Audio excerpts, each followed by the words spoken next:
नमस्कार मित्रांनो, पिंगा क पोरी पिंगा या मालिकेच्या आजच्या भागात आपण बघणार आहोत. मनोज वल्लरीला म्हणत असतो की वल्लू, खरंच मला तुझा खूप अभिमान वाटतोय. त्यावर वल्लरी म्हणते की का? तेव्हा मनोज म्हणतो की या गडबडीमध्ये मी माझ्यावरच्या केसचं विसरलोच होतो, पण तुझ्या सगळं लक्षात आहे. तेव्हा मनोज तिला म्हणतो की उद्या केसचा निकाल लागणार आहे, त्यामुळे मला माहीत आहे की मला शिक्षाही होईल, कारण मी गुन्हा केलाय. तेव्हा वल्लरी म्हणते, तुम्ही अजिबात काळजी करू नका, तुम्हाला शिक्षा होणार नाही याची जबाबदारी माझी. त्यासाठी मी सगळे डॉक्युमेंट सबमिट केलेले आहेत. फक्त या केसमध्ये तुम्हाला दंड भरावा लागेल. पुढे ती म्हणते, तुम्ही याचा विचार केलाय का? केस जरी सानिकाच्या बाजूने लागली तरीही त्यांचं पुढे काय? कारण दौलतराव आणि सानिका यांच्या घरातला भरत हा कर्ता पुरुष होता. आता तो गेल्यानंतर त्यांचं काय होईल? तेव्हा मनोज तिला म्हणतो, पण मी काय करू शकतो वल्लू? तेव्हा वल्लरी म्हणते की त्या दोघांपैकी कुणालाही तुमच्या ऑफिसमध्ये नोकरी मिळेल का? हे ऐकल्यावरती मनोज खुश होतो आणि वल्लरीला म्हणतो, खरंच वल्लू, इतके दिवस मी लोकांना सांगत होतो की मिस वल्लरी मनोज भांबरे ही माझी बायको आहे, पण आता मी लोकांना सांगेल की मी मिस्टर मनोज वल्लरी भांबरे आहे. हे ऐकल्यानंतर आता वल्लरीच्या डोळ्यात पाणी येतं. तेव्हा मनोज तिला जवळ घेऊन मिठी मारतो. आता इकडे तेजा वल्लरीला म्हणत असते की वल्लरी, कधी कधी समजतच नाही की तुझ्या डोक्यात काय चालू असतं. तेव्हा प्रेरणा म्हणू लागते की खरंच ग वल्लरी, तुझ्या डोक्यात काय चालू आहे आम्हाला काहीच कळत नाहीये. तेव्हा वल्लरी त्यांना म्हणते की तुम्हाला माझ्यावर विश्वास आहे ना? त्यावर त्या म्हणतात, हा काही प्रश्न आहे का? त्यावर वल्लरी त्यांना म्हणते, मग झालं तर, फक्त आता मी जे जे सांगेल ते ते करा. पुढे वल्लरी म्हणते की आपण आता प्रेस कॉन्फरन्स बोलवणार आहोत, त्यामध्ये तुम्हाला अनेक प्रश्न विचारले जातील, त्यामुळे आता त्यासाठी तुम्ही रेडी राहा. पुढे ती म्हणते की प्रेस कॉन्फरन्समध्ये काय काय बोलायचं हे सगळं मी तुम्हाला एका कागदावर लिहून देते. आता वल्लरीने प्रेरणा आणि तेजाला प्रेस कॉन्फरन्समध्ये काय बोलायचंय ते सगळं लिहून दिलेलं असतं, त्यामुळे ती त्यांना म्हणू लागते की एक लक्षात ठेवा, त्यामध्ये मी मैत्रीण म्हणून किती वाईट आहे हे सिद्ध करायचंय.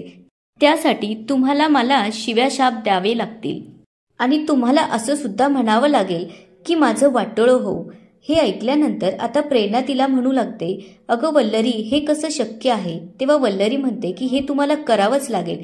आता प्रेरणा आणि तेजा एकमेकींकडे बघू लागतात. तेव्हा वल्लरी त्यांना म्हणते, अजित भाऊजींना जर निर्दोष आणि सुखरूप सोडवायचं असेल तर हे आपल्याला करावंच लागेल. असं समजा की हा शेवटचा उपाय आहे. त्यामुळे आता वल्लरी त्यांना म्हणते की तुमचं ऍक्टिंग स्किल तुम्हाला आता पणाला लावावं लागेल, कारण हे सगळं नॅचरल वाटलं पाहिजे, जराही कुणाला शंका येता कामा नये. आता वल्लरी म्हणते की आता प्रेस कॉन्फरन्सवाले त्यांची फौज घेऊन येतील, त्यामुळे तुम्ही रेडी राहा. पुढे ती म्हणते, पण एक लक्षात ठेवा, तुम्हाला केसचा निकाल लागेपर्यंत अजितला भेटता येणार नाही. त्यावर प्रेरणा तिला म्हणते की असं कसं शक्य आहे ग? निकाल काय लगेच उद्यातच नाही लागणार आहे ना?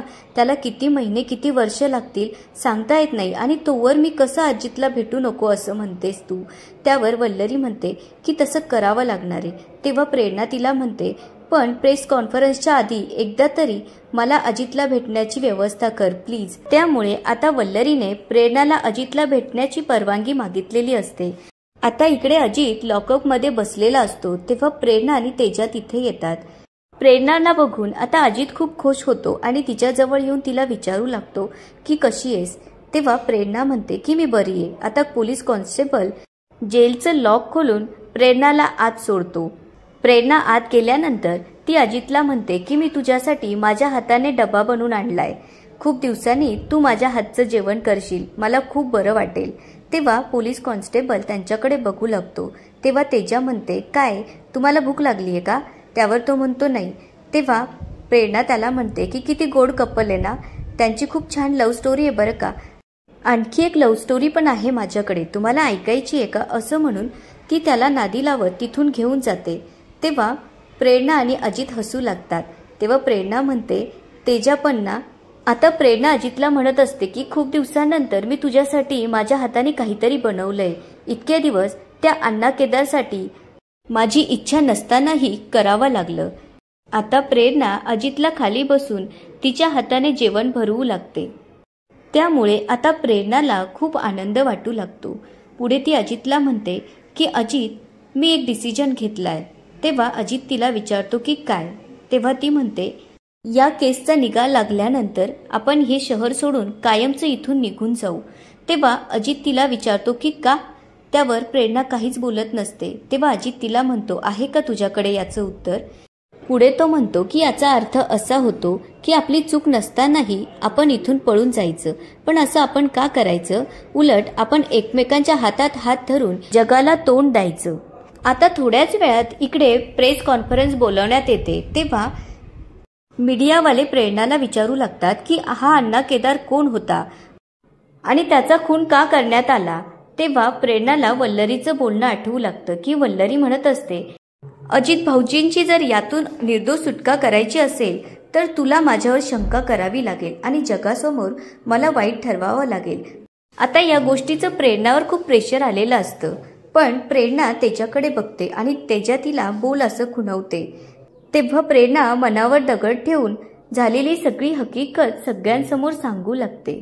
तेव्हा ती म्हणते की 4 वर्षापूर्वी अण्णा केदारला माझ्याशी लग्न करायचं होतं, पण मला जेव्हा कळलं की त्याचं ऑलरेडी एक लग्न झालंय, त्यानंतर माझ्या मैत्रिणींनी मला त्यातून वाचवलं आणि माझं लग्न अजितशी झालं। एक दिवस माझा नवरा अजित बाहेरगावी गेला याचा फायदा घेऊन अण्णा केदार माझ्या घरात शिरला आणि माझ्या जेवणामध्ये गुंगीचं औषध मिसळून मला बेशुद्ध केलं। ही गोष्ट जेव्हा माझ्या मैत्रिणींना कळाली तेव्हा त्यांनी माझी तिथून सुटका केली। ती पुढे सांगू लागते की एक दिवस मला परत त्याने भेटायला बोलवलं। तेव्हा एक पत्रकार तिला विचारते, पण तुमच्यासोबत एवढं सगळं झालं असताना तुम्ही त्याला परत भेटायला का गेलात? तेव्हा प्रेरणा सांगू लागते की त्याने मला फोनवर धमकवलं होतं की मी तुझ्या नवऱ्याला मारून टाकेल आणि त्याच्याकडे माझा आणि त्याचा एक पुरावा होता, तो म्हणजे मी बेशुद्ध असताना त्याने माझे व्हिडिओ काढले होते आणि ते व्हिडिओ मी व्हायरल करेल असा सतत मला धमकावत होता।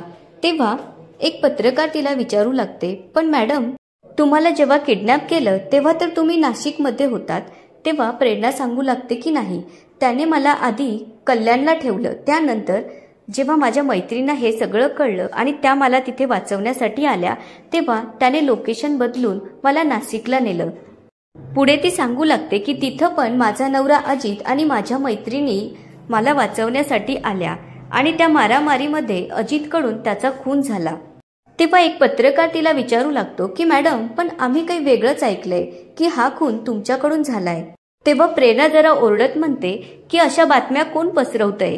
तेव्हा तो सांगू लागतो की तुमची मैत्रीण ॲडव्होकेट वल्लरी भांबरे हे ऐकल्यानंतर आता तेजा आणि प्रेरणा आम्हाला खूप मोठा धक्का बसलाय अशी ॲक्टिंग करू लागतात।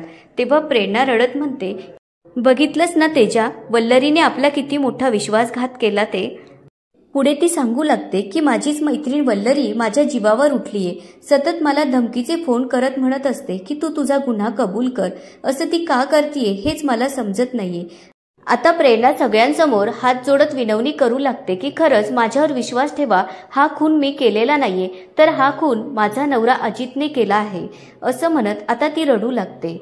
आता याच ठिकाणी आजचा एपिसोड संपतो। आता पुढे काय होणार ते बघूया उद्याच्या एपिसोडमध्ये। तोपर्यंत व्हिडिओला लाईक, सबस्क्राईब आणि शेअर करायला विसरू नका। धन्यवाद।